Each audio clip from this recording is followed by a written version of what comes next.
Hello, everybody. How's it going? We are live here with Yev Marusenko from Zon Tracker and AMZ Jet. And Yev is going to be a guest speaker at our Inspire Virtual Summit, and we can't wait to have him. He's been on our podcast before, and he's got so much great knowledge to share, and I'm just so excited. Yev, you had a good excuse for missing the Inspire physical in-person conference in January. You said, Amy, I would love to make it, but we're having a baby. And I was like, oh, okay. That is a totally valid excuse to miss the Inspire conference. So I'm so glad that you are going to be able to be at our virtual summit. Yeah, thank you so much for accepting the invitation.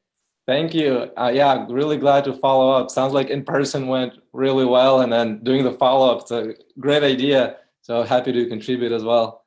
Yeah, we decided, as you know, I really wanted to put this business conference together because I feel like all of us business owners struggle with really similar things, and it's a constant struggle. It's not something that just you figure out once and then after that, everything is good. So I focused the Inspire conference on really getting your vision straight for your business or revisiting your vision, and then having your growth strategy in place, your goal setting, your goal mapping. We touched on marketing, we touched on branding, and then of course we touched on execution, things like business legal stuff that comes up, like intellectual property and all those kind of things. And then we talked about financing your business, which again comes up over and over and over again as we struggle through business. We also talked about everything from, like, we had different people come on and talk about how they built their business from nothing to over 7 figures. And those kind of struggles are really great to learn from. So it was just a really great 3 days. And the feedback that we got from our participants was just like, wow, I just feel like refreshed, renewed, ready to get back after my business. And then those people who were new in business, they felt like, wow, I can step off on the right foot. So it was a really good opportunity. I would love to ask you, Yev, what do you feel like? I know you're new in business as well. And what do you feel like are some of the biggest struggles that you've had as a business owner? Well, one of the things for me where I know, and over time I figured out that some of my weaknesses are from an organizational standpoint, where a strength would be I can get like really creative or come up with some unique stuff, and then before even launching it, I move on to some other creative idea, but actually executing it on it is the problem. So it's all of these organizational, which then comes out in other forms, whether it's customer support or hiring, and there's other areas that have a organizational component to it. And for me, it's kind of like all over the place. So then I have to like get a creative idea how to work on something, which is the easier part. So for me, from business, it's about finding that balance of how much should I be spending time and effort on doing things that I know are organizational, really great for long term, but that I don't want to be doing, and whether it's a certain task. So it's finding that balance of how do I do something that I really don't want to do? How do I help a team member do something? And then just finding that balance of like, where do I focus my time? So I feel like that's been the struggle, but also when I do figure it out, it's where I feel like so much weight off my shoulders. And it's whether it's like managing software or interacting with Amazon sellers and different peers, it's how to do that effectively, because you feel like you want to do so much, there's like these great ideas come in, but they're not going to be executed, or it's going to be not going to be quality if you don't put enough effort into it. So finding that balance, which is still hard. Yeah, I would completely agree. Even though I have a background in planning and execution for my military background, and I actually spoke about that at the Inspire conference. I took the book, The 12-Week Year, and I added my military execution background to it, and I really teach people how to take those 12-week goals that they have put in mind and how to really hold themselves accountable and drive themselves forward. Because how many of us have the squirrel syndrome where we were like, oh my gosh, that's so cool. I want to go chase after that. But then, you know, something over here in our business is like crumbling and we need to get our butts over here and fix it. And we're just like, yeah, but over here, there's this thing and it's really shiny. So I totally get that. I struggle with that too. And it's about discipline, you know, it's about discipline and kind of holding yourself to that. And so I have a presentation that everybody will be getting at the Inspire Virtual Summit to talk about, like, once you set your goals, this is how you execute them and how you hold yourself accountable. So I'm excited about that. But we had another presenter, Natalie Gingrich. She is the Ops Authority. She has a podcast called The Ops Authority. And she has worked as the operations manager for many, many huge corporations like USAA and some like big, you know, financial institutions and stuff like that. Mm-hmm. And so she went out on her own to teach small businesses and even medium and large businesses all about how to run their daily operations. And even we as small businesses, if we're working in all of the things, maybe we don't have staff yet and we're working in all of the things, we're doing all of the things, we still have operations to run. And so what Natalie teaches us, and I know you're going to love this presentation, Yev, it's so cool. She takes sticky notes. I guess there are 7 strategic objectives that every single business has. Mm-hmm. It's a matter of which of those strategic objectives you should be working on right now in your business. Which ones should be the top priority and which ones should be like lower priority. And so she teaches us what those 7 strategic objectives are that every business has. And then she teaches us, she gave us all these different colored sticky notes so we could kind of chunk it together and get a visual. Some people are more visual. And she teaches you how to have a 90-day strategy and be able to prioritize those strategic objectives. So it was so cool. Like a lot of people during our feedback sessions, they were like, that was money for me, because I needed that. I needed to know, first of all, what those objectives were, because I didn't realize that these are like the 7 strategic objectives of every single business. And then how do I know which ones I should be working on? So you're going to love her presentation. It's pretty awesome. This part about like simplification and the parts that you either don't know how to do as well is really important. Maybe like touch briefly on that about Facebook ads. One of the things I realized though from organizationally, that even though I've gotten like a little bit better organizational, like compared to years ago or 2 years ago, 1 year ago, and it's, you know, using different software that helped me with organizational systems, you know, whether it's like Trello, Asana, combination of it. So I'm like a little bit better in that. But the other thing that I learned, and maybe like this is not the best way to do it, but for me to just like harness my strength more. So you kind of said like, you know, the chasing squirrels and all of that. But I realized that it's actually like not that bad. If you're like always distracted, then it's bad. But I learned how to harness that. So what I do is that when I do chase the squirrels, I actually make it into a session where here's something that I have that's existing, whether it's some sort of asset or a feature or some sort of problem that an Amazon seller or someone is facing. So here's like that problem, and now let me like go chase squirrels, come up with creative ideas. So it's kind of like my way of innovating, and then I come up with solutions or like connecting data together maybe I haven't before. So, but that's because I know that it's not just like a distraction and here's another idea where I'm totally out of focus from something else, but it's more about taking my actual strength and leveraging it. But still sometimes doing that too much, so kind of like need that balance with the actual organizational best practices. Yeah, in the 12-week year, in that book, they talk about how every business owner we are creatives in general. Like, you know, people that start businesses are not people that like to follow other people's instructions in general. So, you know, it's important as creatives and as business owners to actually chunk out, and they recommend 3 hours a week minimum to creative time, and allowing yourself to go down those rabbit holes and chase the squirrel, because, you know, it's okay if you have to put that idea in what I call the parking lot. In the military, we call that the parking lot. Like, it's a good idea and we're going to explore it, just not right now in the middle of this planning session, right? But it goes in the parking lot, and then later on, and right now I have a parking lot over here. That's why I'm pointing over here. I have a parking lot over here of all different ideas that have nothing to do with Amazing at Home or my pet brand, but they're really cool ideas. And that way I have them over here and I can have fun with them if they ever come up again. But yeah, I'm with you on that. It's important. And that's something that I talk about during my presentation is it's not just about grinding on that stuff you have to do. You also need to take care of yourself and manage your time so that you can put in some growth and some creative time too, right? Like that's awesome. I love that you allow yourself to chase the squirrels and you just harness that. That's awesome because I know there's some good stuff that comes out of that. So Yev, you are going to be talking.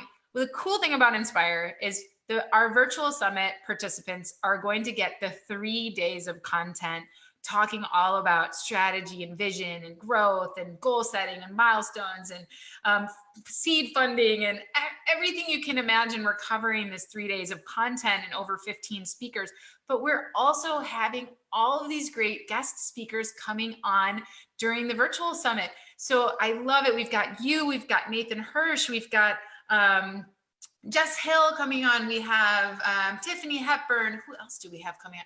I'm like losing track. Oh, we've got, we were just on the live with Taylor Offer talking about specialty retail.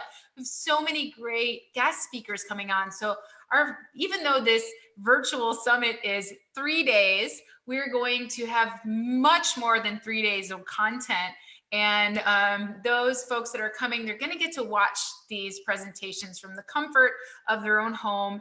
They're going to be able to ask questions in this Facebook group, get excited, get to be able to network with other people virtually. And then they're going to have 60 days. So, you know, I know especially for your presentation, I'm going to want to watch it a couple of times. I'm going to want to get it in the brain. So they're going to have 60 days after that to really just watch the presentations again, the ones that they really want to take extra notes on. And then they'll get the worksheets that go along with the presentations as well, where applicable. So let's talk about, you know, Facebook ads. Oh my gosh, so many of us. I think Stephanie Scheller, she came and talked to us about marketing during the Inspire conference. And she was like, how many people have spent money on Facebook ads and it did nothing? And like every hand went up in the room. And she's like, right? Am I right? That's so frustrating and crazy.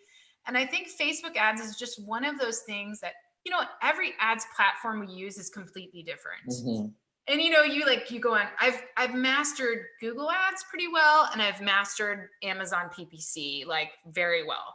And I feel like every time, and when I go onto Facebook, I get super intimidated because it's a completely different ad strategy, completely different. And I'm just like, I would like to learn how to harness it, but I know that it's going to take a minimum as much time and effort as the rest of the ads platforms that I've learned. So we are loving having you at the Inspire conference to talk about some Facebook ad strategies and how to get us past our frustrations and getting started and doing better with Facebook ads. What have you found to be kind of the most frustrating things for people with Facebook ads?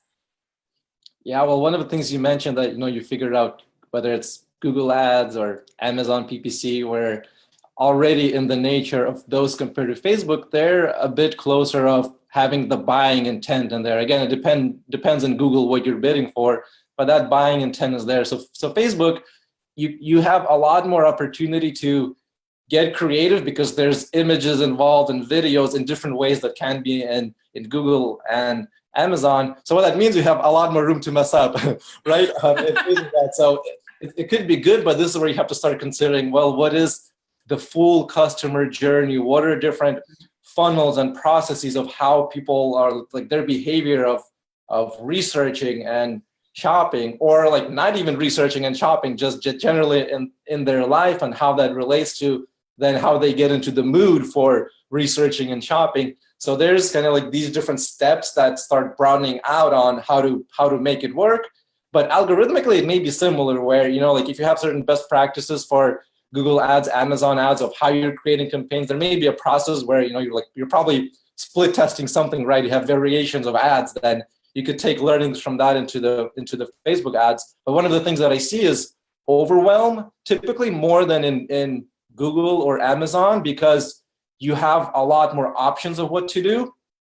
So usually the first thing is try to simplify that in Facebook ads is is because, well, one, you have to like narrow down on what part of the funnel is it? Is it a warm audience, cold audience? And you do that in the other channels and too, but it just broadens out even further in Facebook. So you have to consider a lot more, what is the actual goal of the ad? While in the other one, just like, well, like to make a purchase, right? And usually really close to that. You could have in Google a lot of strategies that are more about lead generation or growing the audience, building up the audience. It's really important, but you can like get really direct on like somebody having the intent to purchase in Google. So in Facebook, it's simplifying that. And this is where I see like in advanced e-commerce and sellers too, Amazon brands, but especially in beginners, is that identifying that goal of how you're using the Facebook ad. This is like that big difference that I see on when you identify the goal you have, it's going to make it simpler on the strategy that you choose. And what I mean identifying the goal is knowing what is the ad, the Facebook ad going to accomplish. Like, is it directly getting a purchase? Yeah, that's a goal, and that's what most Amazon sellers start off with, but that's a very wrong goal to have in Facebook ads. You could have that goal later on in the right timing. When you test it enough, whether it's audiences or creatives, you kind of like beat the Facebook algorithm, and then you have the goal of the purchase when you're kind of like ahead of other advertisers. But if you have that goal too early, you're going to lose money, and then you're going to raise your hand where Facebook ads didn't work for you. And I think, yeah, you know, I work with a lot of businesses that, and even at the Inspire conference, we had businesses that were not on Amazon, not e-commerce businesses. Even, you know, we had a couple of consulting businesses. We had, you know, people with service-based industry in the industry of like selling water softeners, that kind of thing. And you know, it goes across the board because I think so many businesses, they just want to sell more. And sometimes just because our sales are down does not mean that we should do more. We should spend more on, you know, purchase now ads. And I think like you were saying, especially on Facebook, if we really get into the mind of the customer journey on Facebook, you know, I get on Facebook, I'm scrolling. Oh, that's interesting video. I'm not ready to buy that right now. Okay, moving on, you know. And I think like you're saying, if you learn how to set it up properly and test it and get that, warm up the audience and then retarget. I think retargeting, and tell me if I'm wrong, but I think retargeting is really one of the biggest missed opportunities. A lot of people just run their ad and they go, oh, that didn't work. And then they don't actually take the time to say, okay, well, these people watched my video. Why didn't I show it to them again? Have you seen that too? Oh yeah, exactly. And this is one of the things that now just seeing so across data, so many different accounts where it's really true that like the money is in the retargeting. Still, you could, a big part of it is before retargeting. You want to be able to scale, get ads to work right away, but there's so much potential in the retargeting. When someone says like the ad didn't work, if you break down that statement further, what actually happened is that you kind of like move some people further down the funnel and some stayed, and you reach some of your audience that's a little bit more warm or more receptive or engaged or consumed some of the content or kind of like resonated with the brand if a problem is getting solved, or even if it's like maybe it's a bad ad and it's like, all right, here's an offer, here's a discount, or it's like maybe like not a great ad like visually, like still there's some people where maybe they really wanted to buy something like that and they saw it and they're like considering it. So that person is different than everyone else that saw that ad and just totally scrolled through it. So when someone says like, all right, like nobody was purchasing, didn't work, there's actually different categories of people within that. So if you don't continue testing further to segment them out further, where some people will end up purchasing, or that's where the retargeting come in. That's just one of the methods of where somebody does end up purchasing. If it's a like really good customer journey within one ad, somebody will buy right away. And that's how, you know, whether it's like viral products or like instant purchase, impulse purchases, where that customer journey all happens within a few seconds and somebody buys right away.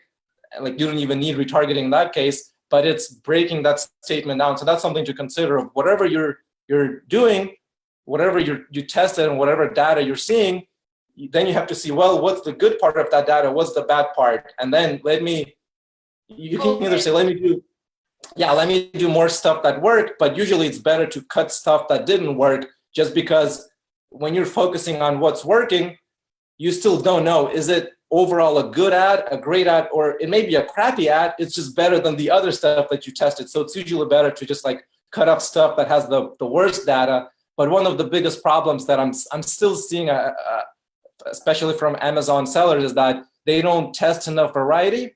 So they don't have enough bad stuff to cut. They just think like the whole marketing initiative was bad or the campaign was bad. And when you say variety, can you explain that a little bit? Like, what do you mean by variety? Yeah, there's two parts to that. One is like the most simple is testing enough creative. So it's visually what you're looking at. And there's multiple aspects of a creative. So it's like the image or the video or the headline, the copy of what's actually in there. There's multiple aspects of that, whether it's the psychological like feeling behind it, what people feel. Is it just the offer people are price shopping? Is it like a problem getting solved? So there's multiple aspects of it of, like, is it a compelling enough offer, solving a problem? There's like different aspects of the creative, but it's testing different varieties. So it could be a simple different colors that catch someone's attention better. So maybe like a yellow color or bright blue like may catch someone's attention better than like some other color. So it might have been that the creative on the ad was not right, or maybe if we tried a different video with the same target, it would be fine and it would convert much better. But it's about not giving up and being able to test those different things. Yeah, exactly. And that's just one example. That's like a very visual example. But then when you're looking at the actual words, if it's the headline, what is it saying? If you're using the words huge sale, it's like it's very direct, it's clear what it is, but maybe that's like off-putting to some people. So then you have to test that. Maybe you need to go not the offer or the price route, you need to go the more emotional route. So then if it's like you mentioned like pet brand, then it's something like like spend time with your family and your dogs or your cats. So it has to be more about that rather than like the discount. So it's just, well, who's going to be resonating with the message different. But that's like those are like the obvious parts. That's kind of like the visual parts. But then you have to start testing the customer journey. Are you sending people directly to Amazon or to a messenger bot flow or to a landing page? So the first part where I said there's two parts. The first one is you just have to test the variety of the creative. Like maybe you're showing your product, maybe show the lifestyle of the product. That's why you hear a lot of Facebook ad experts or strategists say like, well, you need to like test this type of creative or lifestyle image or a person's face, or there's like these different things. You just have to test a variety, and it's less important. This is what the overwhelm comes in. You're trying to figure out what needs to be shown. It's less important what needs to be shown. It's more about test of different variety to kind of show you of what's actually working. So rather than to figure out what type of face should the person have when they're holding the dog product, or what type of dog should I show in the ad, just show a variety and like decide quicker. The faster you'll fail through it and learn, the faster you'll know that, all right, this one worked, as opposed to I'm only showing the bottle of the product, let's say, or a bag of the product. That we never go that route. So that's kind of like the first part. The second part is, and this may be even more important for for beginners especially, is that usually you hear a Facebook strategy and you're like, all right, that it sounds really cool, where like here's like combined where like in Facebook ads, I may want to start adding some manual bidding strategies where I could like get ahead of other advertisers, like add bidding in there. Like, all right, like that might work, but again, is that like chasing the squirrel using that strategy? So what's more important is that when you hear all of these strategies, is that you have to consider the foundation. Testing a combination of strategies. So again, rather than getting overwhelmed of like then actually executing one strategy, put that strategy in the context of another strategy. So you have to basically test more, but not just test everything and then you don't have enough budget or time to test everything. That's not what I mean. What I mean is make decisions even faster, but you have to test a variety of things, and don't put your energy in like deciding like exactly what that is, unless if your brand is more evolved and your branding really well, your audience really well, then you can kind of guess through a lot of these tests, I because would say that's not like 90% of the, I mean, because so many people are just getting started in private label and they might have taken a long time to develop their brand, but I don't know that a lot of them know enough of their audience, for example, on Facebook yet, of how that audience responds. I think that they get an understanding of how the audience on Amazon is, right? Because Mhm. they get reviews and they get returns and they get, different types of feedback. But on Facebook, it's a different way to engage with the audience. And so I think you learn so much more about your brand. I know for me, I've been writing SEO blog content and sharing that on Facebook. And I do a lot of organic between Facebook and Mhm. Pinterest. And I go into my insights and I see, oh, wow. And it's so interesting because sometimes we do Cat Fact Friday, where we just do like a random fact about a cat. And sometimes that gets even more, engagement or shares or likes or more on my insights than a blog post that we did a ton of SEO research on about, we did one on like, what are the things that you can feed your cat from the Thanksgiving table? Like that was something people were searching for. And so we wrote a whole blog post on that and shared it to the same organic channels that we were sharing before. And it just didn't get as much, but you never know. It could have been the timing. Maybe we were too late before Thanksgiving. Maybe we missed the trend, whatever. But Yeah. I think, learning about Facebook and learning about the way people respond on each social media channel to your brand and your creatives will really help with your ads. So when we are doing this presentation at the Inspire Virtual Summit, are you hoping during your presentation to just help people get a good understanding of how to test their strategy, how to move through testing one strategy? What's the end goal for the people seeing your presentation? Yeah, well, I'm definitely on the side where I always like a mix of what's the word, hacks, not like black hat stuff, but I mean just hacks, because I feel like the quick wins will help you get to your longer term goals. So strategically, I like where like do this, which is going to give you an advantage in Facebook algorithm, and then maybe something like here's a manual bidding strategy, or I've been talking a lot about like geo ranking, how that's relevant for Amazon. So it's like try this, pick the best state, do a campaign for a certain keyword in your best selling state, and then do another campaign where it's the worst selling state. You could get like complex, whole bunch of strategy, but like here's like easy things to test. Like do that. So there's basically like tactics and hacks that kind of give you an advantage in Facebook of essentially getting ahead of other advertisers. So when you're doing the same thing as you were doing before, you're actually getting lower costs because Facebook is seeing there's engagement or there's clicks, there's good metrics that Facebook is receiving. So I feel like you need some level of tactics and hacks to kind of like propel you forward, and it's going to be like up and down, but you're moving forward. And then the long-term strategy, these are the frameworks. Everything we're talking about before was like frameworks. How do you approach Facebook ads? You need to like be split testing enough. As soon as you hear some different strategies, you kind of like take 5% of your time and test a little bit of both just to see which one you should be going in the right direction. Because if you hear one thing, you start doing it, your performance, you don't know how it compares to 10 other things. It may be good or bad, but is it way worse or way better than this other advertising strategy where like, all right, I need to go like making videos because everyone says videos are working good. So you kind of like need to test a little bit of everything. So you're going to give us some really great hacks that we can try across multiple different strategies, and we can pick and choose the ones that we think. Like I love the idea of running an ad in my best selling state and then running one in my worst selling state, and just seeing like, okay, well maybe maybe I could get some traction there, and just seeing what the audience looks like and understanding that. So I am so excited. I know other people are excited too, Yev, to have you, because Facebook is something all of us see the potential in. All of us do. Like we all would love to get our ads on Facebook and do better on Facebook.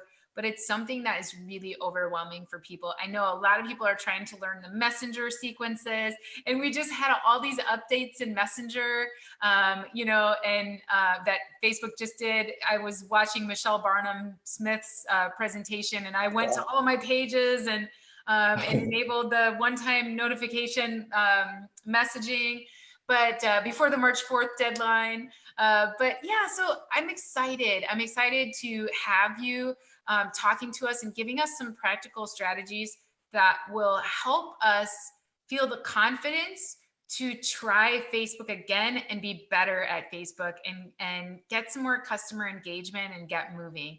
I also did a presentation at Inspire talking about social media, SEO research, content, that kind of stuff. So some of the stuff I just gave an example of the organic things that I do, you guys will learn that during the Inspire Virtual Summit as well. So you're going to be able to combine that knowledge with the knowledge that Yev is going to give you, and you're going to have a really great foundation to do better on social media. So thank you, Yev.